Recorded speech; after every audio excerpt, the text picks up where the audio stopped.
এই মুহূৰ্তত মহিলাসকললৈ দিবলৈ লৈছো ডাঙৰ খবৰ।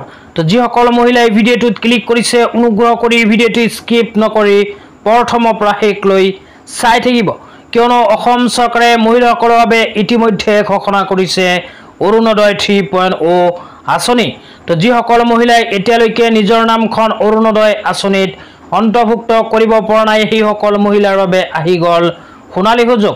তো 19 সেপ্টেম্বৰ তাৰিখৰ পৰাই কিন্তু আৰম্ভ হ'ব অৰুণোদয় 3.0 আঁচনিৰ আবেদন। তো আপোনালোকে যদি অৰুণোদয় 3.0 আঁচনিত আবেদন কৰিব বিচাৰে তেন্তে ভিডিঅ'টো স্কিপ নকৰি প্ৰথমৰ পৰা শেষলৈ চাই থাকিব, কিয়নো এইটো ভিডিঅ'ৰ মাজত অৰুণোদয় 3.0 আঁচনিলৈ কেইখনমান গুৰুত্বপূৰ্ণ আপডেট প্ৰদান কৰিম।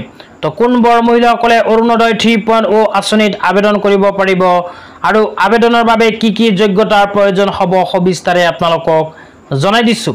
তো অনুগ্ৰহ কৰি ভিডিঅ'টো স্কিপ নকৰি প্ৰথমৰ পৰা শেষলৈ চাই থাকিব, লগতে মোৰ চেনেলত নতুন হ'লে চেনেলটো ছাবস্ক্ৰাইব কৰি মোৰ লগত থাকিব আৰু ভিডিঅ'টো ভাল লাগিলে অনুগ্ৰহ কৰি শ্বেয়াৰ কৰি দিব।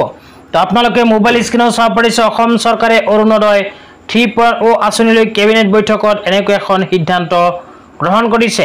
তো ইয়াতে লিখা আছে অৰুণোদয় 3.0 নাম অন্তৰ্ভুক্তিৰ বাবে আধাৰ সংযুক্ত ৰেচন কাৰ্ড এক প্ৰাথমিক প্ৰয়োজনীয়তা হ'ব। তো যিসকল মহিলাই অৰুণোদয় 3.0 আঁচনিত আবেদন কৰিব বিচাৰে সেইসকল মহিলাৰ নাম ৰেচন কাৰ্ডত অন্তৰ্ভুক্ত থকাটো বাধ্যতামূলক। কেৱল ৰেচন কাৰ্ডত নাম অন্তৰ্ভুক্ত থাকিলেই নহ'ব, ৰেচন কাৰ্ডৰ লগত কিন্তু আধাৰ কাৰ্ড সংযোজন কৰা হ'ব লাগিব, তেতিয়াহে আপোনালোকে কৰিব পাৰিব অৰুণোদয় 3.0 আঁচনিত আবেদন। তো আবেদন কিমান তাৰিখৰ পৰা আৰম্ভ কৰিব এতিয়া আপোনালোকক বিতংভাৱে জনাই দিছোঁ। তো আপোনালোকে মোবাইল স্ক্ৰীনত চাব পাৰিছে অসমৰ মুখ্যমন্ত্ৰী ডাঙৰীয়াই অৰুণোদয় 3.0 আঁচনিৰ আবেদন সম্পৰ্কে এনেকৈ এখন আপডেট প্ৰদান কৰিছে। তো ইয়াতে লিখা আছে যে আগন্তুক 19 সেপ্টেম্বৰ তাৰিখৰ পৰাই কিন্তু অসম চৰকাৰে দুইখন আঁচনিৰ আবেদন আৰম্ভ কৰিব। তাৰ ভিতৰত প্ৰথম আঁচনিটো হ'ল অৰুণোদয় 3.0 আঁচনি। তো অসমৰ 126খন বিধানসভা সমষ্টিত কিন্তু 12,60,000 নতুন হিতাধিকাৰী অন্তৰ্ভুক্ত কৰিব অৰুণোদয় 3.0 আঁচনিৰ অধীনত।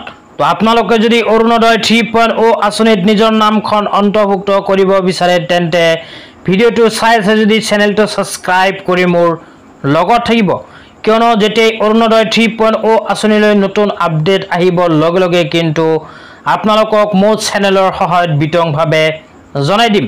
তো আজি ইমানেই, ধন্যবাদ।